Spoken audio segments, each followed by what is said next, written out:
બીજા દિવસે પણ બજારમાં આવી તેજી। નિફ્ટી લગભગ 51 પોઈન્ટ જેટલા વધારા સાથે કારોબાર 24,400 પાર કર્યા બાદ આવ્યો થોડો નીચે। રિલાયન્સ, ભારતી એરટેલ અને એક્સિસ બેંકમાં સારી ખરીદદારી। બેંક નિફ્ટીમાં પણ સારી તેજી, 250 પોઈન્ટ જેટલો વધ્યો। તો મિડ કેપ અને સ્મોલ કેપમાં પણ આજે આઉટ પરફોર્મન્સ। આરબીઆઈ દ્વારા ₹1.25 લાખ કરોડ રૂપિયાના ઓએમઓની જાહેરાતથી સરકારી સેક્ટરમાં ખુશીનો માહોલ। નિફ્ટી પીએસયુ બેંક ઇન્ડેક્સ 1%થી વધુ વધ્યો। કેપિટલ ગુડ્સમાં પણ સારી ખરીદી, જ્યારે આજે ફાર્મામાં નફા વસૂલી। સીએનબીસી બજારના એક્સક્લુઝિવ સમાચાર પર લાગી મહોર। ટાટા ટેકમાં નોંધાયો મોટો સોદો, 1.79 કરોડ શેર્સમાં થયો સોદો।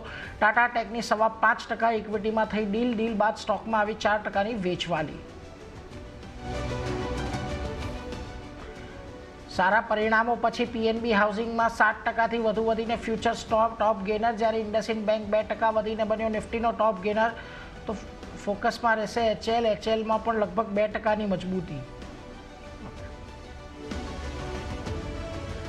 સારા પરિણામને કારણે યુકો બેંકમાં શેરમાં લગભગ 4%નો વધારો। ત્રીજા ક્વાર્ટરમાં બેંકનો નફો 4% વધ્યો, જ્યારે પરિણામ પછી સેન્ટ્રલ બેંકનો શેર પણ 3% મજબૂત, જ્યારે ઓબેરોય રિયલ્ટી નબળા Q4ને કારણે લગભગ 3% નબળો પડ્યો।